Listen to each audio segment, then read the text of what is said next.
বলেন লা তাকনাতু মির রাহমাতিল্লাহ, ও বান্দা আমি আল্লাহর দয়া থেকে নৈরাশ হয়ে যেও না, আমি আল্লাহর দয়া থেকে, আমি আল্লাহর অনুগ্রহ থেকে বান্দা নৈরাশ হয়ে যেও না।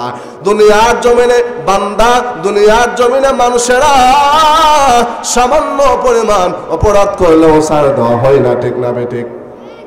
একটু অপরাধ করলেও চুল পরিমাণ ছাড় দেওয়া হয় না। মা বাবার কাছে বিচার দিয়ে দেই, আপনার ছেলে এত বড় অপরাধ করেছে, আপনার ছেলে এত বড় অন্যায় করে ফেলেছে, আপনার ছেলেকে বলে দিন আপনার ছেলে যেন আমার সামনে না পড়ে, এমন বলে কিনা?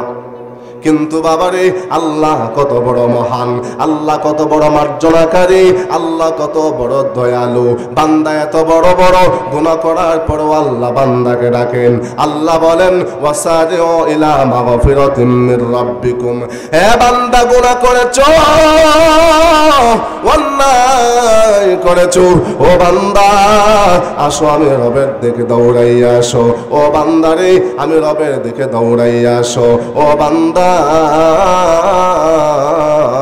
আমি রবের দিকে দৌড়াইয়া আসো, বান্দারে আমি রবের কাছে ক্ষমা চাও, আমি আল্লাহ জিন্দেগির সমস্ত গুনাহগুলো মাফ করে দিব।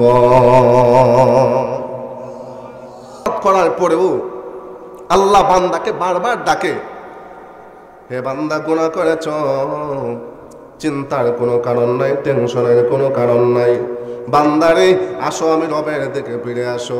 আল্লাহ তো আপনাকে আমাকে বারবার ডাকেন। আল্লাহ বলেন ওয়াসারিউ ইলা মাগফিরাতিম মির রাব্বিকুম, হে বান্দা আসো আমি রবের দিকে দৌড়াইয়া আসো। হে বান্দা, হে নবর পাঁচ দুনার যুবক, হে মুরব্বী বাবা, ভালো করে শুনিয়া নাও, পয়গম্বর আরবের জামানায় এক যুবক এত পরিমাণে গুনাহ করেছে, এত পরিমাণে অন্যায় করেছে, সাধারণত কোনো মানুষ এত বড় অন্যায় করে না, সাধারণত কোনো মানুষ এত বড় অপরাধ করে না, এত বড় অন্যায় সে করে ফেলেছে। পয়গম্বর আরবের জামানায় এক যুবক এত বড় পরিমাণ অন্যায় করে ফেলেছে, এত বড় অন্যায় করার পরেও আল্লাহ পাক রব্বুল আলামিন মাফ করে দিয়েছে। খলিফাতুল মুসলিমিন হযরত ওমর ইবনুল খাত্তাব রাদিয়াল্লাহু আনহু একদিন পয়গম্বরের দরবারে যাবি, পয়গম্বরের দরবারে যাওয়ার জন্য রওনা হয়ে গেলেন। রাস্তার মধ্যে তাকায় দেখি এক যুবক হাউমাউ করে কান্না করে। যুবকের কান্না করা দেখিয়া হযরত ওমর রাদিয়াল্লাহু আনহু বলেন, হে যুবক রে, তুমি কেন কান্না করতেছো? হে যুবক, কেন রে তুমি কান্না করতেছো? যুবক মাটির মধ্যে গইরাইয়া গইরাইয়া কান্না করতেছে। যুবকের কান্না দেখি হযরত ওমর রাদিয়াল্লাহু আনহু বলেন, ও যুবক রে, কেন তুমি গইরাইয়া গইরাইয়া কান্না করতেছো? যুবক বলে, হে খলিফাতুল মুসলিমিন ওমর, হে ওমর, আমি অনেক বড় অন্যায় করে ফেলেছি, আমি অনেক বড় গুনাহ করে ফেলেছি। হযরত ওমর ইবনুল খাত্তাব রাদিয়াল্লাহু আনহু বলেন, হে যুবক, তুমি কি পরিমাণে অন্যায় করেছো আমাকে একটু জানাইয়া দাও। যুবক বলে, হে ওমর, না না না, আমি বলতে পারবো না, আমি এত বড় অন্যায় করে ফেলেছি, আমি এত বড় অপরাধ করে ফেলেছি, আমি বলতে পারবো না। হযরত ওমর রাদিয়াল্লাহু আনহু বলেন, হে যুবক, তোমার জিক খেয়ে পড়ে অবাধ্য হয় কেমন করে, খোঁজে না পায় কোনো ভাষা, খুঁজে না পায় কোনো ভাষা, শুকর গুজার করার আল্লাহর, সুবহানাল্লাহ আলহামদুলিল্লাহ লা ইলাহা ইল্লাল্লাহ লা ইলাহা ইল্লাল্লাহ লা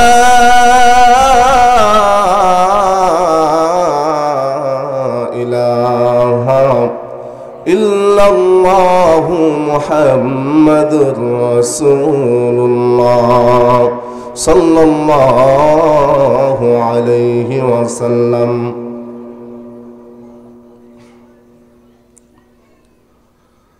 আলহামদুলিল্লাহ, নগর পাঁচ দুনা কারিমিয়া হাফিজুল উলুম কওমি মাদ্রাসা ও এতিমখানা হাফেজ ছাত্রদের পাগড়ি প্রদান উপলক্ষে ২৬তম বার্ষিক ২ দিন ব্যাপী ইসলামী মহাসম্মেলনের দ্বিতীয় দিনের বর্তমান অধিবেশনের সম্মানিত সভাপতি, উপস্থিত আছেন জাতির শ্রেষ্ঠ সন্তান উলামায়ে কেরাম, আরও উপস্থিত আছেন আমার বাবার বয়সী বৃদ্ধ বাবারা, সমবয়সী যুবক ভাইয়েরা, পর্দার আড়ালে অবস্থানরত আমার শ্রদ্ধেয় মা ও বোনেরা। মহান রব্বুল আলামিনের দরবারে লাখো কোটি শুকরিয়া আদায় করতে হয় যে মহান রব্বুল আলামিন আপনাকে এবং আমাকে যাচাই এবং বাছাই করে চিহ্নিত করে করে চমৎকার একটি জান্নাতি বাগানে আসার এবং বসার, আলোচনা করার এবং শোনার তৌফিক দান করেছেন। এই জন্য সকলে অন্তরের অন্তঃস্থল থেকে শুকরিয়া জ্ঞাপন করি আলহামদুলিল্লাহ। এমন মানুষ আছে রাস্তার মধ্যে ঘোরাঘুরি করতেছে, দোকান পাটে বসে অযথা আড্ডা দিচ্ছে, মাহফিলে জান্নাতি বাগানে আসার সৌভাগ্য হচ্ছে না।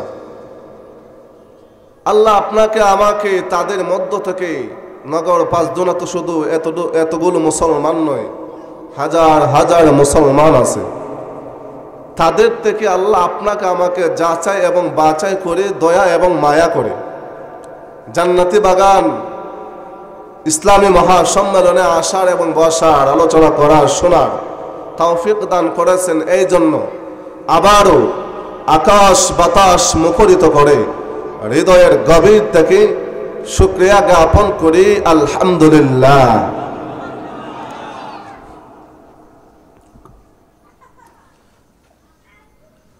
মুহতারাম হাজিরিন, আমি আপনাদের সামনে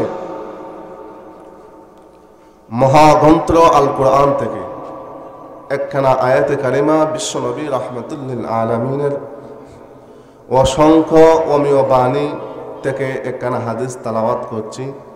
আল্লাহ যদি আমাকে তৌফিক দান করেন, উক্ত আয়াত এবং হাদিসকে সামনে নিয়ে সংক্ষিপ্ত সময়ে কিছু কথা বলার ইরাদা করেছি। আল্লাহ আমাকে অত্যন্ত নিষ্ঠার সাথে, আমলের নিয়তে, ইখলাসের সাথে বলার এবং আপনাদেরকে আমলের নিয়তে শোনার তৌফিক দান করুন। সকলে বলুন আমিন। মুহতারাম হাজিরিন, আমি আপনাদের সামনে যে আয়াতে কারিমা তেলাওয়াত করেছি, এখানে যারা আছে আমার মনে হয় না কেউ জানে না। সবাই জানেন না? প্রসিদ্ধ একটা আয়াত।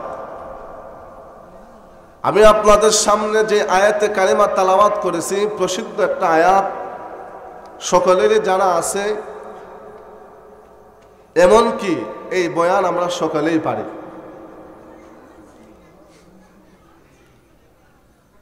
মুহতারাম হাজিরিন, আমার তেলাওয়াতকৃত আয়াতের মধ্যে আল্লাহ বলেন, কুল্লু নাফসিন যায়িকাতুল মাউত, প্রত্যেকটা প্রাণীকে মৃত্যুর স্বাদ গ্রহণ করতে হবে। ঠিক কিনা? কেউ থাকতে পারবে? পৃথিবীর মধ্যে বিভিন্ন কিছু নিয়ে মতবিরোধ থাকতে পারে, কিন্তু একতার উপর সকল ধর্ম একমত।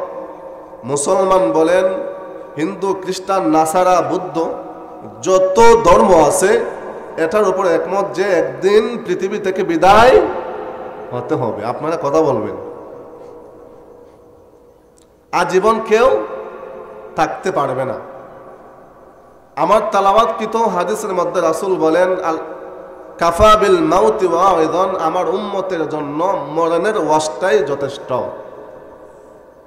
কি বলেন রাসূল? আমার উম্মতের জন্য মরণের ওয়াজটাই কি যথেষ্ট। তাহলে আপনি আমি আজকে এখন আছি,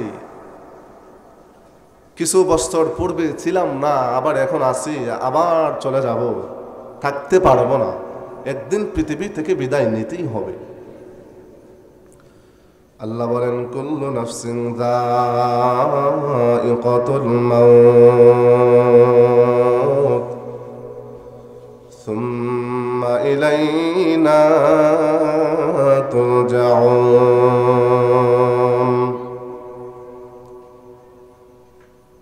প্রত্যেকটা প্রাণীকে মৃত্যুর স্বাদ গ্রহণ করতে হবে। মরণের হাত থেকে কেউ বাঁচতে পারবে না। যত ক্ষমতাধর হোক না কেন, মরণের হাত থেকে বাঁচার কোনো উপায় নাই।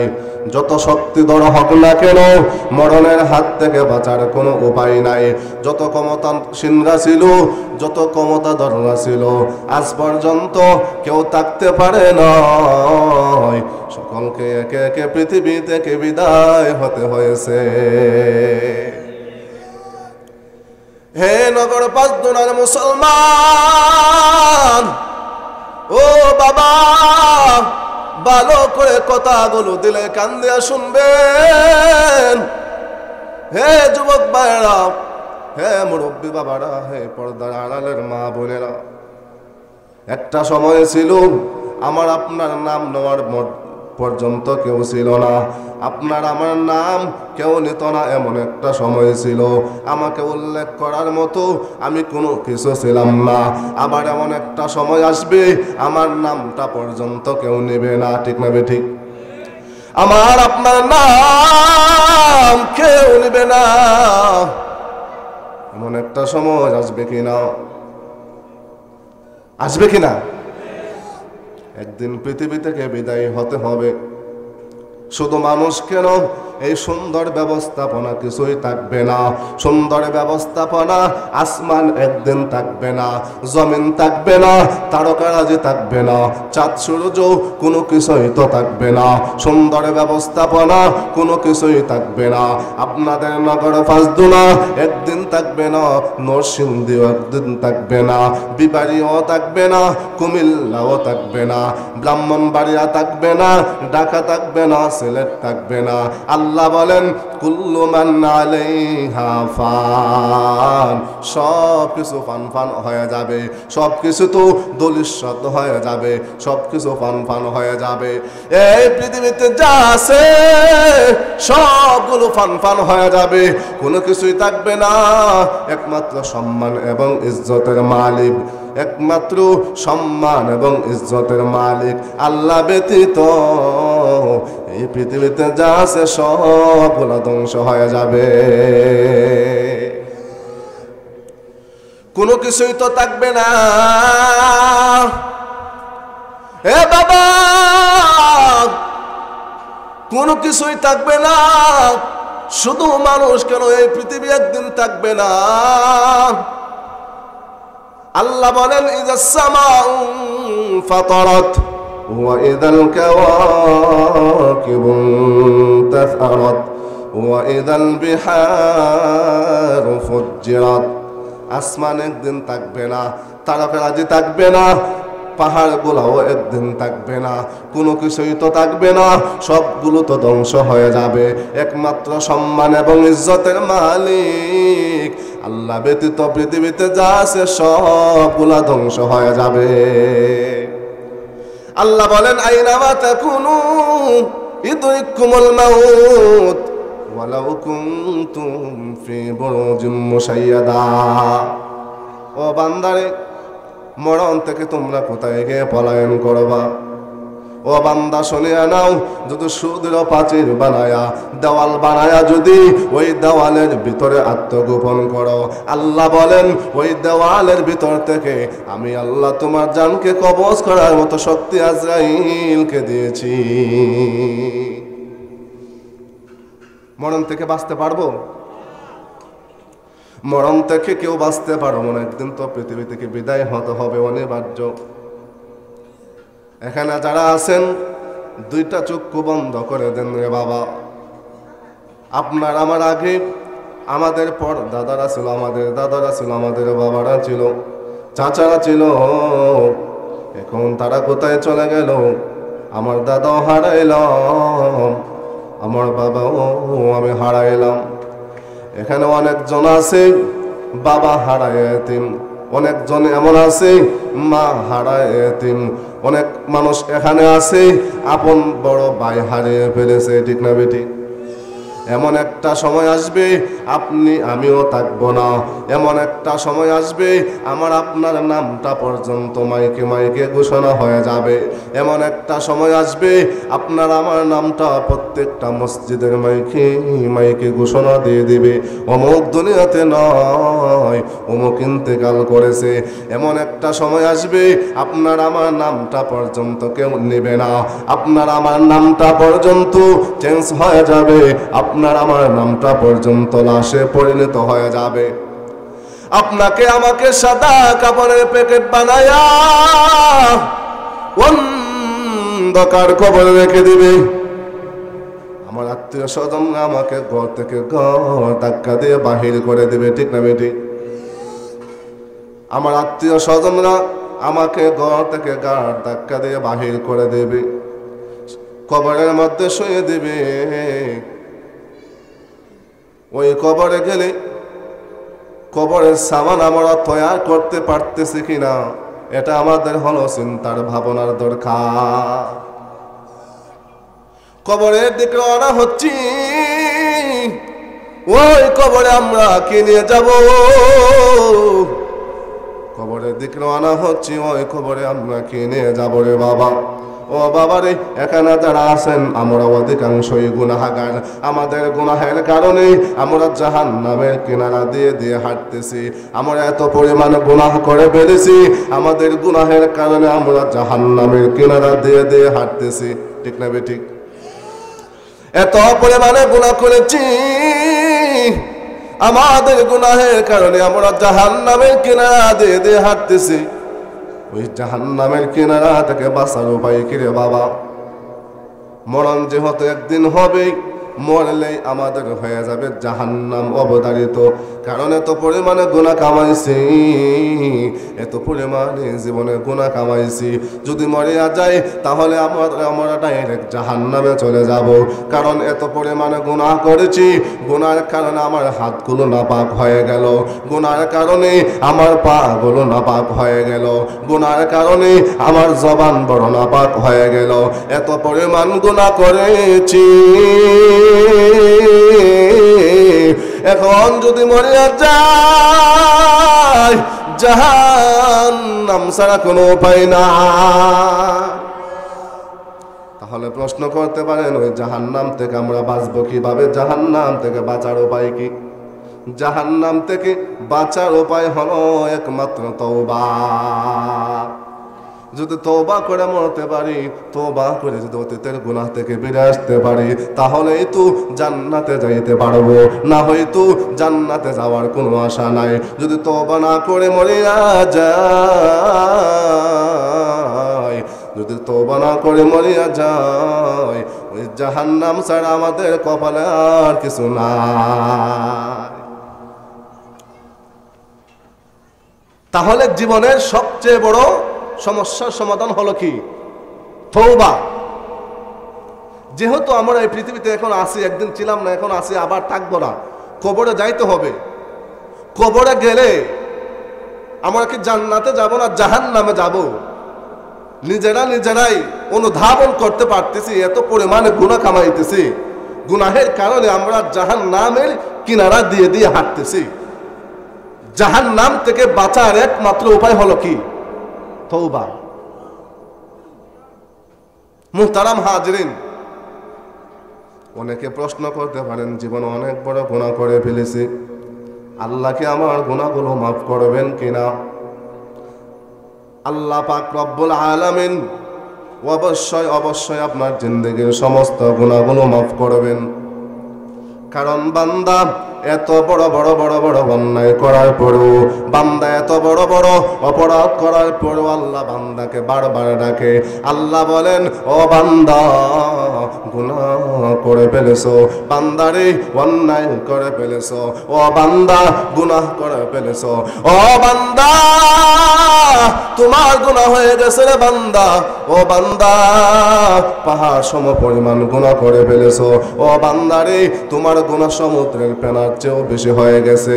ও বান্দা আল্লাহ বলেন, লা তাকুনাতু মির রাহমাতিল্লাহ, ও বান্দারে আমি আল্লাহর দয়া থেকে বান্দা নৈরাশ হয়ে যেও না, আমি আল্লাহর অনুগ্রহ থেকে বান্দা নৈরাশ হয়ে যেও না। বান্দা এত বড় বড় গুনাহ করার পর আল্লাহ বারবার বান্দাকে ডাকে, বান্দা এত বড় বড় অন্যায় করার পর আল্লাহ বান্দাকে ডাকে।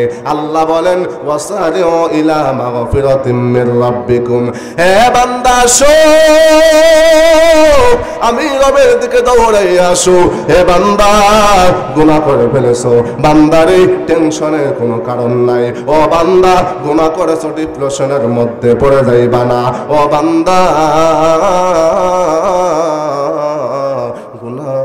করে ফেলেছো, বান্দারে অন্যায় করে ফেলেছো, চিন্তার কোনো কারণ নাই। আল্লাহ বলেন, লা তাকুনাতু মির রাহমাতিল্লাহ, ও বান্দা আমি আল্লাহর দয়া থেকে নৈরাশ হয়ে যেও না, আমি আল্লাহর দয়া থেকে, আমি আল্লাহর অনুগ্রহ থেকে বান্দা নৈরাশ হয়ে যেও না। দুনিয়ার জমিনে বান্দা, দুনিয়ার জমিনে মানুষেরা সামান্য পরিমাণ অপরাধ করলেও ছাড় দেওয়া হয় না, ঠিক না বেঠিক? একটু অপরাধ করলেও চুল পরিমাণ ছাড় দেওয়া হয় না। মা বাবার কাছে বিচার দিয়ে দেই, আপনার ছেলে এত বড় অপরাধ করেছে, আপনার ছেলে এত বড় অন্যায় করে ফেলেছে, আপনার ছেলেকে বলে দিন আপনার ছেলে যেন আমার সামনে না পড়ে, এমন বলে কিনা? কিন্তু বাবারে আল্লাহ কত বড় মহান, আল্লাহ কত বড় মার্জনাকারী, আল্লাহ কত বড় দয়ালু। বান্দা এত বড় বড় গুনাহ করার পরও আল্লাহ বান্দাকে ডাকেন। আল্লাহ বলেন, ওয়াসারিউ ইলা মাগফিরাতিম মির রাব্বিকুম, হে বান্দা গুনাহ করেছো, অন্যায় করেছো, ও বান্দা আসো আমি রবের দিকে দৌড়াইয়া আসো, ও বান্দারে আমি রবের দিকে দৌড়াইয়া আসো, ও বান্দা আমি রবের দিকে দৌড়াইয়া আসো, বান্দারে আমি রবের কাছে ক্ষমা চাও, আমি আল্লাহ জিন্দেগির সমস্ত গুনাহগুলো মাফ করে দিব। করার পরেও আল্লাহ বান্দাকে বারবার ডাকে, হে বান্দা গুনাহ করেছ, চিন্তার কোনো কারণ নাই, টেনশনের কোনো কারণ নাই, বান্দারে আসো আমি রবের দিকে ফিরে আসো। আল্লাহ তো আপনাকে আমাকে বারবার ডাকেন। আল্লাহ বলেন, ওয়াসারিউ ইলা মাগফিরাতিম মির রাব্বিকুম, হে বান্দা আসো আমি রবের দিকে দৌড়াইয়া আসো।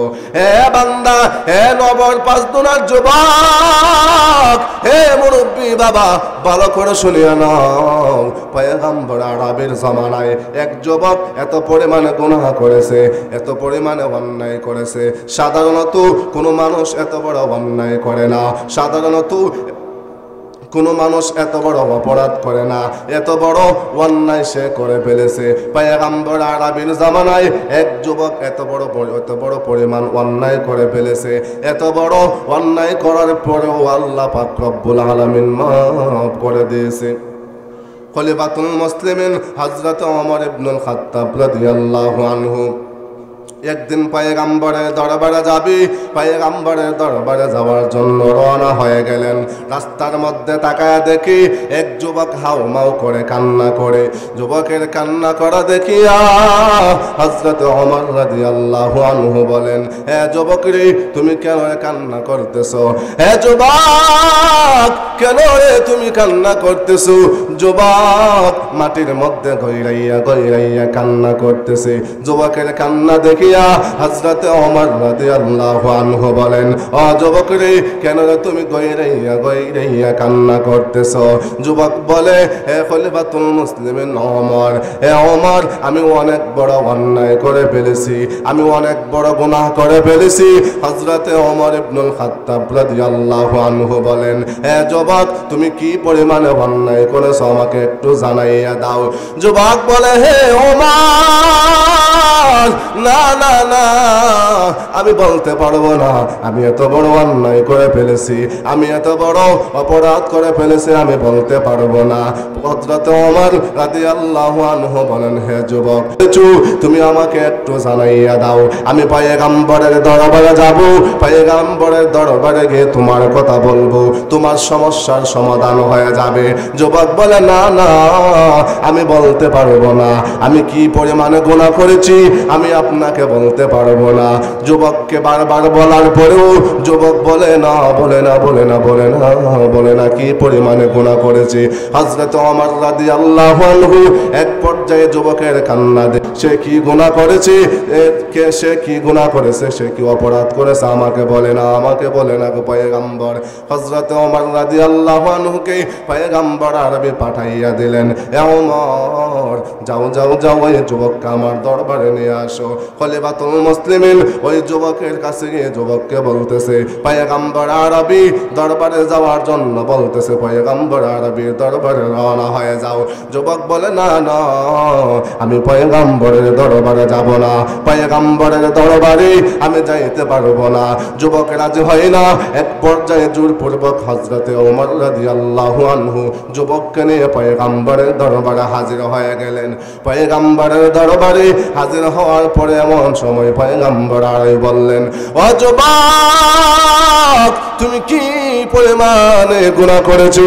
এমন সময় যুবক বলে, ও পয়গম্বর, আমি অনেক গুনাহ করে ফেলেছি, ও পয়গম্বর, আমি অনেক বড় গুনাহ করে ফেলেছি। পয়গম্বর আরবি বললেন, ও যুবক, তোমার গুনাহ কি আল্লাহর আসমানের চেয়ে বড় নাকি? যুবক বলে, হ্যাঁ পয়গম্বর, আমার গুনাহ আল্লাহর আসমানের চেয়ে বড়। পয়গম্বর বলেন, ও যুবক, তোমার গুনাহ কি আল্লাহর আরশের চেয়ে বড় নাকি? যুবক বলে, হ্যাঁ পয়গম্বর, আমার গুনাহ আল্লাহর আরশের চেয়ে বড়। এমন সময় পয়গম্বর বলেন, ও যুবক, তুমি কি পরিমাণে গুনাহ করেছো, কি পরিমাণে অন্যায় করেছো আমায় জানাইয়া দাও। এমন সময় যুবক বলে, ও পয়গম্বর, আমার কাজ হলো, মানুষ যখন মারা যায়, মানুষ মারা যাওয়ার পরে যখন তাকে দাফন করা হয়, তাকে দাফন করার পরে যখন আত্মীয় স্বজনরা বাড়িতে চলে আসে, আমি ওই কবরটা খনন করে লাশের কাছ থেকে আমি কাপনের কাপড় খুলে ওই কাপনের কাপড়টা বাজারে নিয়ে আমি বিক্রি করে করে করে করে করে আমি সংসার চালাই। হ্যাঁ পয়গম্বর, শুধু তা নয় গো পয়গম্বর, হে পয়গম্বর, আমি যখন একদিন কাপনের কাপড় চুরি করার জন্য যখন কবর খনন করলাম, হে পয়গম্বর, আমি যখন কাপন চুরি করার জন্য যখন কবর খনন করলাম, কবর খনন করার পরে আমি তাকাইয়া দেখি এক যুবতী মাইয়ার লাশ। আমি যখন ওই লাশের থেকে আমি যখন কাপনের কাপড় সরাইলাম, কাপনের কাপড় সরানোর পরে আমি তাকাইয়া দেখি এক যুবতী মেয়ের লাশ। এ পয়গম্বর, আমি ওই যুবতী মেয়ের লাশ দেখে আমি নিজেকে আর কন্ট্রোল করতে পারলাম না। যুবতী মেয়ের লাশ দেখে আমি নিজেকে আর কন্ট্রোল করতে পারলাম না। শয়তানের ওয়াসওয়াসার ভিতরে পড়ে গেলাম, শয়তান আমাকে প্ররোচনার ভিতরে পালাইয়া দিল। হে পয়গম্বর, শয়তান আমাকে বলল, হে যুবক, তুমি যদি এখন গুনাহ করো, তুমি যদি এখন ওই মাইয়ার সাথে জিনায় লিপ্ত হয়ে যাও, তোমাকে এখানে কেউ দেখবে না, এই অন্ধকার কবরে তোমাকে দেখার মতো কেউ নাই। যুবক বলে, হে পয়গম্বর, আমি যখন জিনায় লিপ্ত হয়ে গেলাম, আমি যখন জিনা করে করে করে করে যখন আমি চলে আসব, এমন সময় ওই যুবতী মাইয়া আমাকে ডেকে বলল, হে যুবক, তোমার বাড়িতে কি তোমার কোনো মা বোন নাই? হে যুবক, তোমার কি কোনোদিন কবরে আসা লাগবে না? ও যুবক রে, তুমি আমার সাথে এত পরিমাণে অন্যায় করেছো। হে যুবক, তুমি এত পরিমাণে অন্যায় আমার সাথে করেছো। হে যুবক, আমার মা বাবা আমার ইন্তেকালের পরে সুন্দর করে আমাকে গোসল দিয়ে আমাকে পাক পবিত্র করে অন্ধকার কবরে রেখে দিয়েছে। হে যুবক, তুমি আমাকে নাপাক করে দিয়েছো। হে যুবক, তোমার কি কবরে আসা লাগবে না? হে যুবক, গোটা গুরুস্থানের মধ্যে আমি হলাম একজন নাপাক মহিলা। কিয়ামতের কঠিন ময়দানে আমি নাপাক অবস্থায় দাঁড়াবো। আমি কেমনে রে কিয়ামতের কঠিন ময়দানে নাপাক অবস্থায় দাঁড়াবো? যুবক রে, তুমি আমার সাথে এত বড় অন্যায় কিভাবে করতে পারলা? যুবক, তুমি এত পরিমাণে অন্যায় আমার সাথে কিভাবে করতে পারলা রে যুবক? যুবক, তোমার ভিতরে কি আল্লাহর কোনো ভয় নাই? যুবক বলে, হে পয়গম্বর, ওই যুবতী মাইয়ার এই কথা শুনে এরপর থেকে আমি কোনোদিন গুনায় লিপ্ত হই না। এরপর থেকে আর কোনোদিন আমি কাপড়ের কাপড় চুরি করি না। এরপর থেকে আমি আর কোনোদিন গুনায় লিপ্ত হই না। হে পয়গম্বর, এত বড় অন্যায় আমি করে ফেলেছি। পয়গম্বর আরবি যুবকের এই বর্ণনা শুনে পয়গম্বর আরবি বললেন, একজন মানুষ কিভাবে পারে এত বড় অন্যায় করতে? একজন মানুষ তো এত বড় অন্যায় করতে পারে না। একজন মানুষ তো এত বড় অপরাধ করতে পারে না। একজন মানুষ তো এত বড় অন্যায়ের সাথে লিপ্ত হতে পারে না। একজন মানুষ তো এত বড় বেইনসাফের সাথে লিপ্ত হতে পারে না। একজন মানুষ তো এত বড় অন্যায়ের সাথে লিপ্ত হতে পারে না। একজন মানুষ কিভাবে পারে রে এত বড় অন্যায় করতে? পয়গম্বর আরবির মুখে কথা শুনিয়া যুবক দৌড়াইয়া চলে গেল পয়গম্বর আরবির কাছ থেকে। যুবক মনে মনে বলতেছে, পয়গম্বর আরবি বলতেছে, একজন মানুষ নাকি কোনোদিন পারে না এত বড় অন্যায় করতে। একজন মানুষ নাকি এত বড় অপরাধ করতে পারে না। একজন মানুষ নাকি এত বড় গুনাহ করতে পারে না। ওই যুবক পাহাড়ের উপরে চলে গেলেন। একেবারে 40 দিন আল্লাহর কাছে তওবা করতেছে। ও আল্লাহ, তুমি আমার রব, আমি তোমার বান্দা। ও আল্লাহ, তুমি যদি মাফ না দাও বলো না কার কাছে যাইব? ও আল্লাহ, আমি তোমার, আমি ও আল্লাহ, তুমি আমার রব, আমি তোমার নগণ্য গোলাম। ও আল্লাহ, তুমি যদি মাফ না দাও বলো না কার কাছে যাইব? ও আল্লাহ, তুমি যদি মাফ না দাও বলো না কার কাছে যাইব? ও আল্লাহ, গুনাহ করে ফেলেছি, অন্যায় করে ফেলেছি, আমি তো তোমারই বান্দা, তুমি যদি তাড়াইয়া দাও বলো না কার কাছে যাইব? যুবক আল্লাহর কাছে পাহাড়ের উপর দাঁড়াইয়া দাঁড়াইয়া এভাবে কান্না করতেছে। আল্লাহ রাব্বুল আলামিন পয়গম্বর আরবিকে জানাইয়া দিলেন, হে পয়গম্বর, ওই যুবককে জানাইয়া দাও, ওই যুবকের জিন্দেগীর সমস্ত গুনাহগুলো আমি আল্লাহ মাফ করে দিয়েছি। এত বড় গুনাহগারকে যদি আল্লাহ মাফ করতে পারে, এত বড় গুনাহগারকে যদি আল্লাহ মাফ করতে পারে, তাহলে আপনাকে আমাকে আল্লাহ মাফ করবেন কিনা? কথা বলেন। এত বড় অন্যায় করার পরেও আল্লাহ মাফ করে দিয়েছে। আরে আল্লাহ এত বড় মহান, আল্লাহর মতো দয়াময় বান্দা আর কেউ নাই, আল্লাহর মতো মার্জনাকারী আর কেউ নাই, আল্লাহর মতো দয়াময় আর কেউ নাই। আমার আল্লাহ এত বড় মহান, বান্দা এত বড় বড় বড় বড় অন্যায় করার পরেও আল্লাহ বান্দাকে মাফ করে দেয়। আল্লাহ বান্দাকে ও মাফ করে, এত বড় বড় গুনাহ করার পর আল্লাহ বান্দাকে মাফ করে দেয়। একটু লক্ষ্য করে দেখবেন, আমরা এত বড় অন্যায় করি, আমাদের গুনাহ খবর যদি আমার মা জানতো, আমার মা ঘর থেকে তাড়াইয়া দিত। আমার গুনার খবর যদি আমার বাবা জানতো, আমার বাবা আমাকে ঘর থেকে তাড়াইয়া দিত। আমার গুনার খবর যদি এলাকার মানুষ জানতো, এলাকার মানুষ আমাকে এলাকা থেকে তাড়াইয়া দিত। আল্লাহ কত বড় মহান, আল্লাহ কত বড় দয়াময়, আল্লাহ কত বড় মার্জনাকারী। আল্লাহ আপনার আমার এত বড় বড় বড় বড় বড় বড় গুনাহগুলো গোপন রাখে, গোপন রেখে আল্লাহ গোপনে মাফ করে আল্লাহ আপনাকে আমাকে জান্নাতের মেহমান বানাইয়া দে।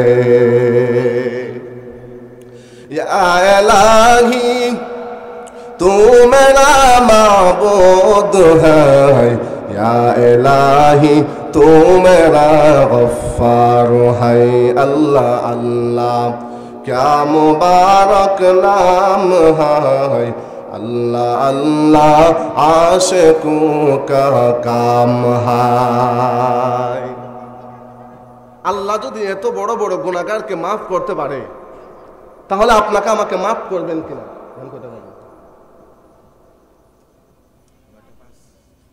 আল্লাহ যদি এত বড় বড় গুনাহগারকে আল্লাহ মাফ করতে পারে, আপনাকে আমাকে মাফ করবেন কিনা? এখানে যারা আছেন, এখানে যারা আছেন মুহতারাম হাজিরিন, একটু চিন্তা করে দেখেন, দুইটা চোখ বন্ধ করে দেখেন, জীবনে এত বড় বড় গুনাহ করেছি, এখন যদি মরিয়া যায় ডাইরেক্ট জাহান্নাম ছাড়া কপালে আর কিছু নাই, ঠিক না বেটি? তাহলে জাহান্নাম থেকে বাঁচতে হবে তো আমাদের। জাহান্নাম থেকে বাঁচার উপায় একমাত্র কি? তওবা। যদি তওবা না করে মরিয়া যায়, ওই কপালে জাহান্নাম ছাড়া আর কিছু জুটবে না। মুহতারাম হাজিরিন, এক ডাকাত সারা জীবন ডাকাতি করলো, সন্ত্রাসী করলো, অন্যায় করলো, লুটপাট করলো, হঠাৎ তার ভিতরে একটা কম্পন সৃষ্টি হলো, আহারে আমি এত বড় অন্যায়ের সাথে লিপ্ত, আমি এত বড় অপরাধের সাথে লিপ্ত, এখন যদি আমি মরিয়া যাই তাহলে আমার তো জাহান্নাম ছাড়া আর কোনো উপায় নাই। মুহতারাম হাজিরিন, ওই ডাকাত এক আল্লাহর ওলির সাথে সাক্ষাৎ করলেন। আল্লাহর ওলিকে জিজ্ঞেস করলেন, হে আল্লাহর ওলি, আল্লাহকে আমার জিন্দেগির সমস্ত গুনাহগুলো মাফ করবেন কিনা? আল্লাহর ওলি বললেন, হ্যাঁ অবশ্যই, আল্লাহ অবশ্যই আপনার জিন্দেগির সমস্ত গুনাহগুলো মাফ করবে। আপনি সেজদায় পড়ে আল্লাহর কাছে তওবা করেন, আল্লাহ আপনার জিন্দেগির সমস্ত গুনাহগুলো মাফ করে দিবে।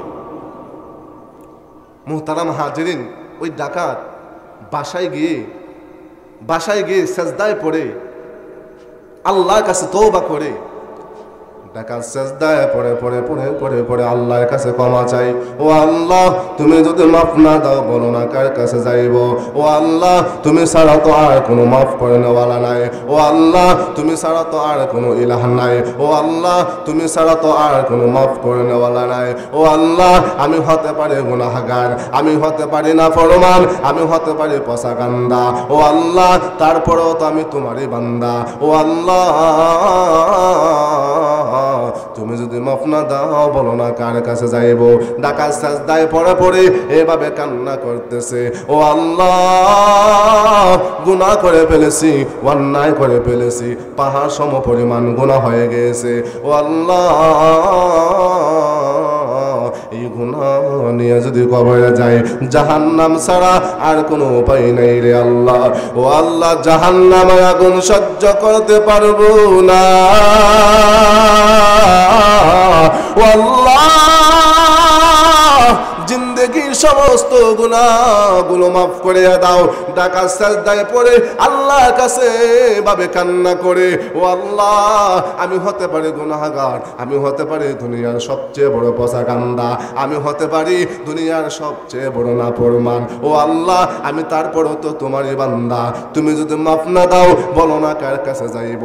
তুমি যদি তাড়াইয়া দাও, ও আল্লাহ, মাফ করে নেওয়ালা তো আর কেউ নাই। ডাকাতে ভাবে সেজদায় পড়ে পড়ে পড়ে পড়ে কান্না করতেছে। হঠাৎ একটা গায়েবী আওয়াজের মাধ্যমে জানাই গিয়া দিল, ও ডাকাত্রী, হে যুবক, কান্না করলে আর কোনো লাভ হবে না।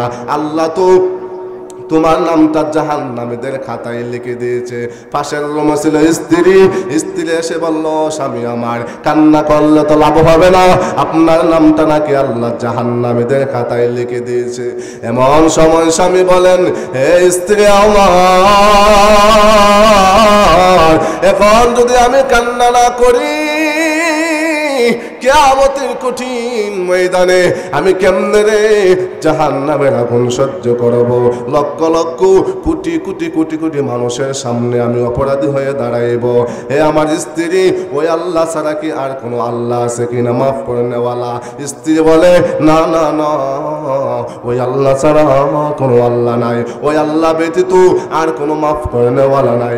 স্বামী বলল, ওই আল্লাহ ছাড়া যদি আর কোনো ইলাহ না থাকে, ওই আল্লাহ ছাড়া যদি আর কোনো মাফ করেনেওয়ালা না থাকে, এখন যদি আমি আমার জিন্দেগির গুনাহগুলো মাফ না করাই, কিয়ামতের কঠিন ময়দানে আমি জাহান্নামের আগুন সহ্য করতে পারবো না।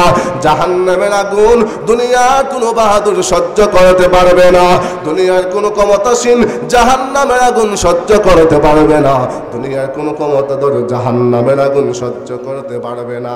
ও বাবারা, নগর পাঁচদোনার মুসলমানেরা, ও যুবক ভাইয়েরা, এ পর্দার আড়ালের মা বোনেরা, শুনিয়া নাও, জাহান্নামের আগুন তো দুনিয়ার আগুনের মতো নয়, জাহান্নামের আগুন এত ভয়ঙ্কর। দুনিয়ার আগুন তো হাতে লাগলে হাত পুড়িয়ে দে, দুনিয়ার আগুন তো মাথায় লাগলে মাথা পুড়িয়ে দে, দুনিয়ার আগুন তো পায়ে লাগলে পায়ে পুড়িয়ে দে।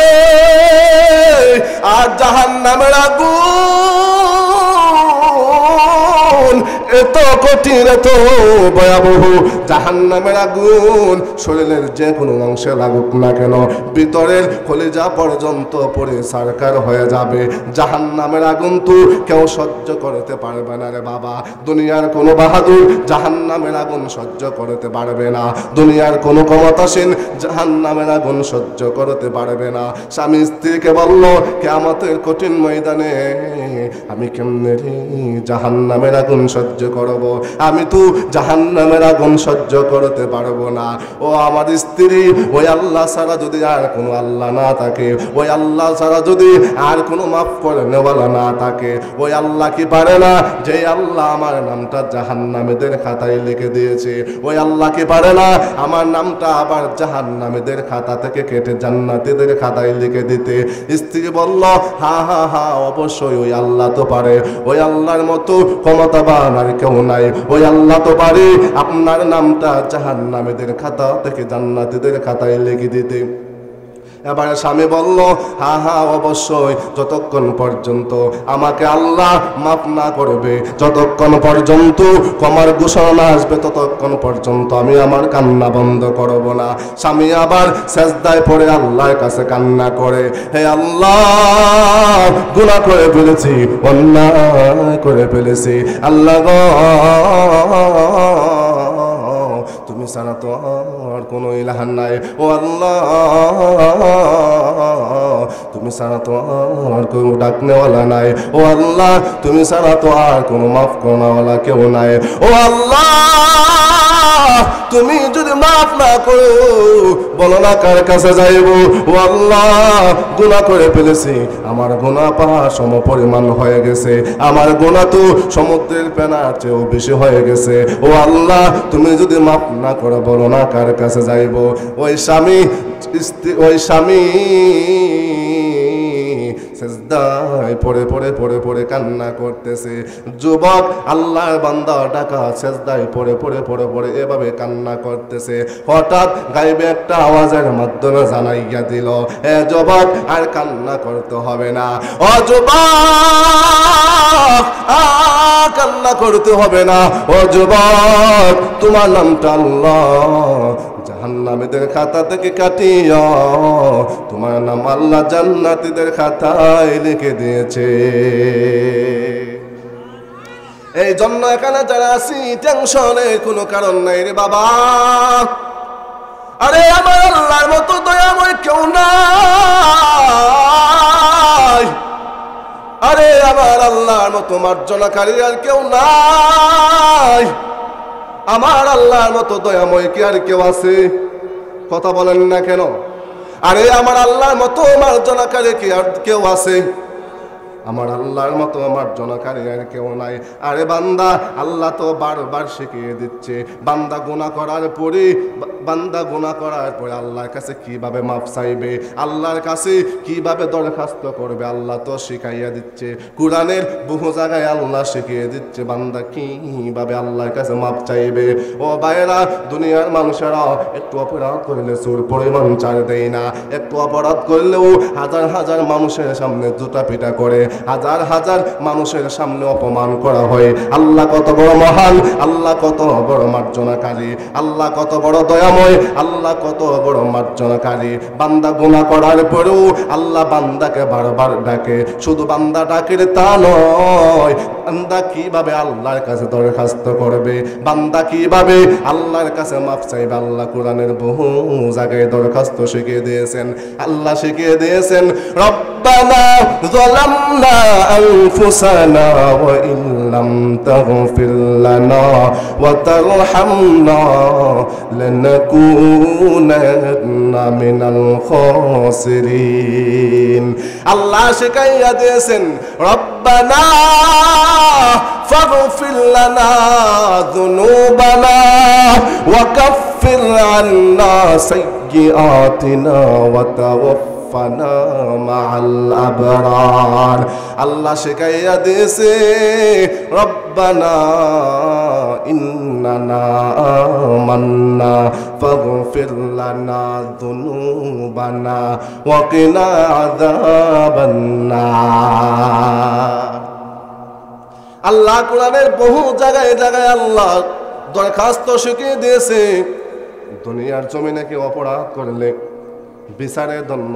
ডেট দিতে হয় সময় অনুযায়ী বিচারের জন্য ডেট দিতে হয় তারপরে কমার ঘোষণা করা হবে ঠিক না ঠিক চেয়ারম্যানের কাছে গেলে চেয়ারম্যান বলে ওই দিন না ওই দিন ওই সপ্তাহ না ওই সপ্তাহ ওই মাসে না ওই মাসে শুধু ঘুরায় আর ঘুরায় ঠিক না ঠিক আর আল্লাহর কাছে বান্দা যে কোনো টাইমে যে কোনো সময় যদি বান্দা আল্লাহকে ডাক দেয় রব বলে যদি আল্লাহকে একবার আল্লাহ বলে ডাক দেয় আমার আল্লাহর কুদরতি অন্তর ঠান্ডা হয়ে যায় আর এই দুনিয়ার মধ্যে মার চেয়ে বেশি দরদি আর কেউ নাই মাকে যদি আপনি একসাথে আপনি যদি মাকে ডাক দেন ও মা একসাথে যদি আপনি 10 বার ডাক দেন আপনার মা পর্যন্ত আপনাকে দমক মারবে ঠিক না ঠিক আর আল্লাহকে আপনি যতবার ডাক দেন আল্লাহ আপনাকে দমক দিবে না আল্লাহকে আপনি যতবার ডাক দিবেন যত আল্লাহকে ডাক দিবেন